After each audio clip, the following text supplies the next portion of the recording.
Bonjour à toi, je me présente Francis Lapointe, coach en psychologie du sport et pour aujourd'hui, ton motivateur en chef. Si tu t'es rendu jusqu'ici dans l'application Perform Plus, c'est parce que tu aimerais travailler ta motivation et pour ce faire, aujourd'hui, je vais te donner un petit cours sur la fixation d'objectifs.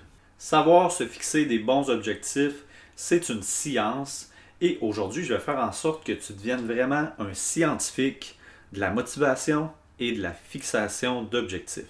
Alors, commençons le cours sans plus attendre.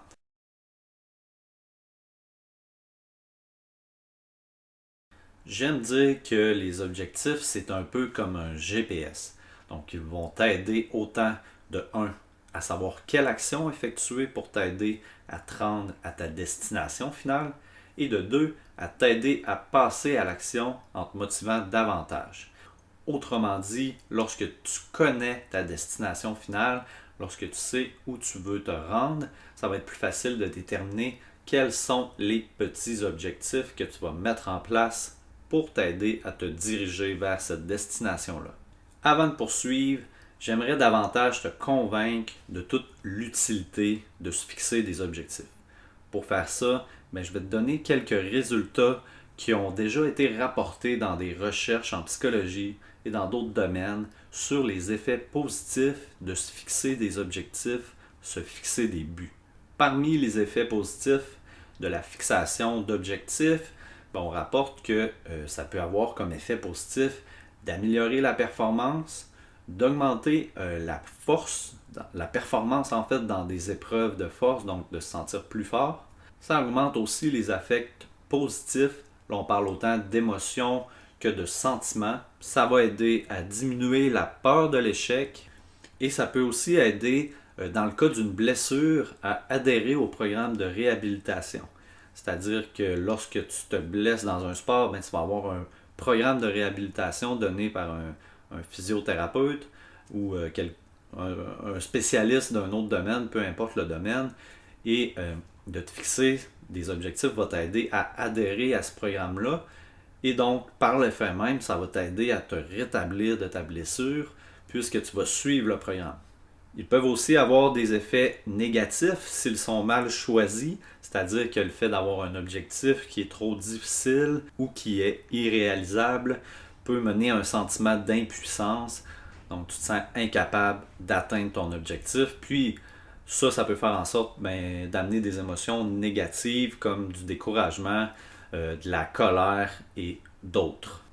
Comment expliquer que de se fixer des objectifs peut faire en sorte que ça a des effets positifs? Il y a 4 mécanismes différents qui peuvent expliquer ça. Alors commençons immédiatement avec le premier mécanisme. Alors ça donne une direction. Ça dirige l'attention sur les bonnes tâches à accomplir. Lorsque tu sais où tu veux t'en aller, ça va t'aider vraiment à savoir c'est quoi les actions à mettre en place.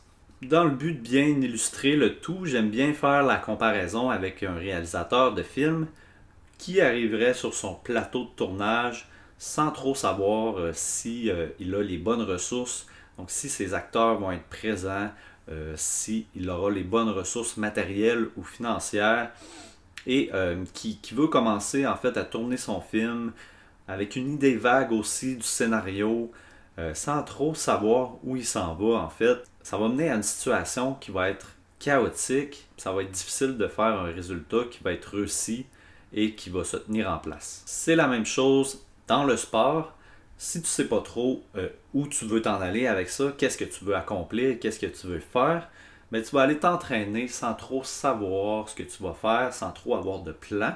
Puis ça pourrait avoir un effet positif malgré tout, mais ça risque d'être plus long malheureusement. Deuxième mécanisme qui peut expliquer les effets positifs de la fixation d'objectifs, le fait de se fixer des objectifs va faire en sorte que tu vas donner un plus grand effort dans ce que tu fais. Alors, ultra simple, savoir ce que tu veux atteindre va t'aider à pousser plus fort. Alors, troisième élément, ça permet de persévérer sur le long terme. Quand on parle de persévérance, Quand on parle de sport, de haute performance, mais on pense aux athlètes olympiques en premier souvent qui doivent s'entraîner pendant plusieurs mois, plusieurs années pour atteindre leur objectif. D'avoir vraiment plusieurs objectifs, d'avoir un bon objectif va les aider sur le long terme. C'est ce qui va les aider à continuer, d'avoir une bonne raison pour faire ça, de savoir pourquoi ils font aussi. Et finalement, quatrième élément, ça va motiver à apprendre des nouvelles habiletés. Donc de savoir ce que tu dois faire pour te rendre à ta destination finale, ça va être une bonne motivation pour développer cette compétence-là. Tu sais pourquoi tu le fais. Donc tu vas savoir la raison derrière tout ce que tu fais à l'entraînement, tout ce que tu fais en pratique, tu vas avoir une explication de pourquoi je fais ça. Il y a une raison parce que je veux atteindre ça, puis j'ai besoin de ça pour l'atteindre.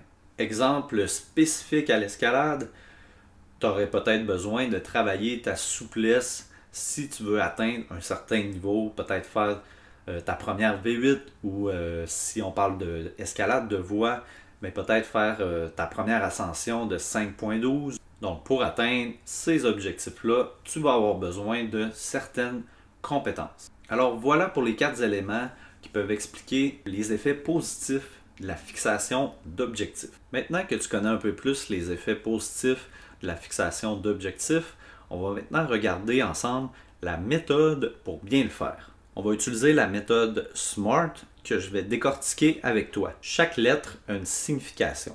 Le S pour spécifique, M pour mesurable, A pour atteignable, R pour réaliste ou pertinent en français qui donne plus de sens, et finalement le T pour temporellement défini. Commençons avec le S. Pour bien comprendre ce qu'est un objectif spécifique, je vais t'expliquer ce que n'est pas un objectif spécifique, donc quelque chose qui serait un peu trop général. Puis un bon exemple avec ça, c'est les résolutions du nouvel an, qu'on va vouloir changer une certaine chose dans notre vie.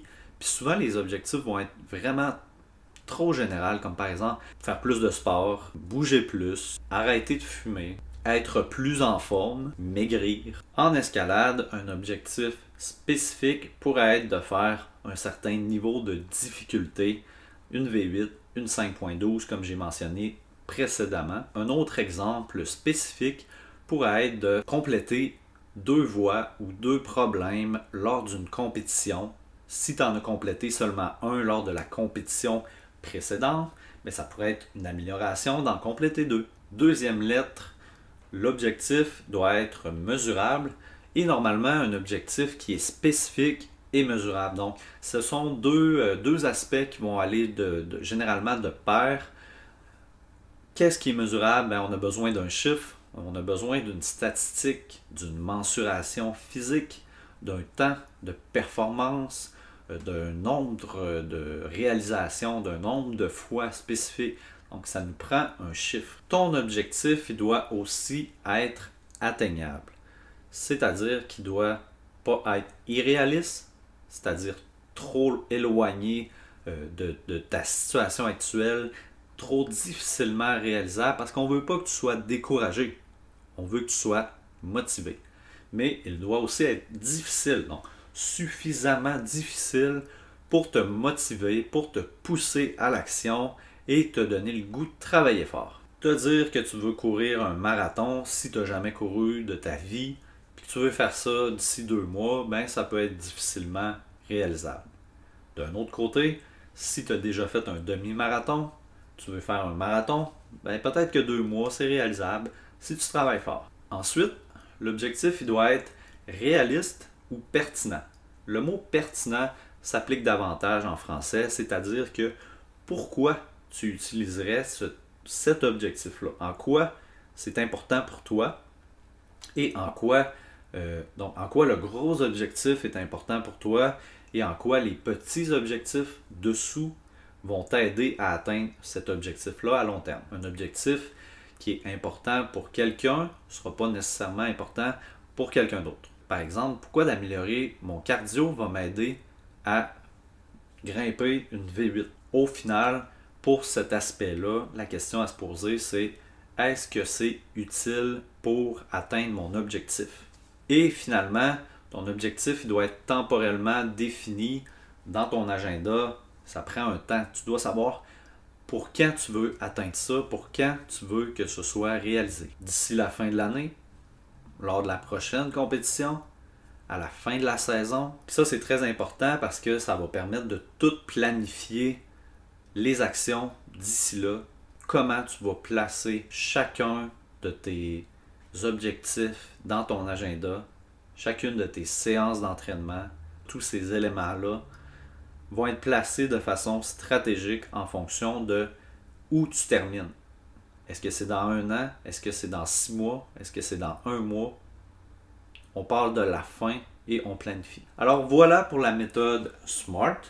Gardez l'acronyme en vue à quelque part avec les lettres que vous allez pouvoir voir, peut-être des mots-clés qui vont vous permettre de vous rappeler un peu ce que chaque lettre signifie. Maintenant, passons à un dernier élément. Alors, maintenant que je vous ai expliqué pourquoi les objectifs sont utiles, comment se fixer des bons objectifs, on va terminer ce cours avec 3 types d'objectifs. C'est important de vraiment les différencier.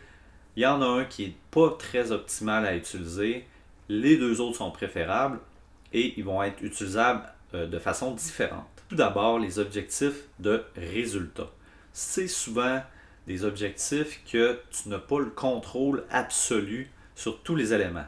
C'est-à-dire que de vouloir gagner la médaille d'or dans ta prochaine compétition, ce n'est pas un élément que tu vas contrôler entièrement. Les objectifs de résultat sont trop portés sur la notion de réussite ou d'échec et moins sur la performance. Ce sont souvent des objectifs qui dépendent de la performance de tes adversaires. Alors le problème avec ce type d'objectif-là, c'est vraiment que tu n'auras pas le contrôle absolu sur tout. Et là, je comprends que ce soit complètement normal de vouloir terminer premier, de vouloir battre tes adversaires, de vouloir réussir, de vouloir avoir une médaille. Mais la bonne question à se poser, c'est qu'est-ce que je peux faire pour pouvoir atteindre ça sans que ce soit mon objectif numéro 1. Un autre problème, c'est que si tu n'atteins pas ton objectif, tu vas considérer ça comme un échec alors que ce n'est pas nécessairement le cas. Parfois, tu as connu vraiment une très bonne performance, mais tu n'as pas gagné, tu n'as pas eu de podium, mais tu le sais que tu as donné tout ce que tu avais.